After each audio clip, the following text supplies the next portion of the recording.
Welcome to Not Milk Never Milk. Subscribe if you're lactose intolerant. You begin by powering down completely and disconnecting the charger. Once off, remove any SD or SIM card. You should wear an anti-static strap to protect boards. Make sure the battery is isolated if possible. Use a small Phillips or Torx driver and a plastic spudger. Start at the plastic bezel clips and carefully pry around the display frame. Go slow. You're releasing hidden clips as you work clockwise. This first step gives access to the hinge screws and the internal screen connector. Once the bezel is off, support the panel and remove the hinge screws so the screen can tilt forward. Make sure to keep screws organized by size. You'll see the display cable. Flip the tiny ZIF latch and pull the ribbon straight out, not at an angle, because the pins are delicate. After disconnecting, unbolt the screen from its mounting brackets and lift it free.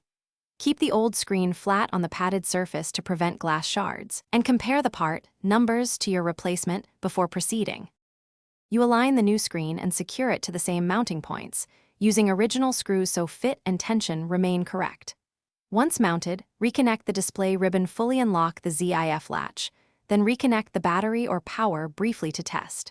Power on and inspect for backlight, image uniformity, and touch response if applicable. Make sure hinges move smoothly.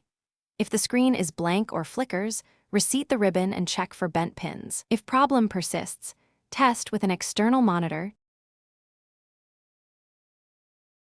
Thanks for watching. If this was helpful, leave a like and consider subscribing. See you next time.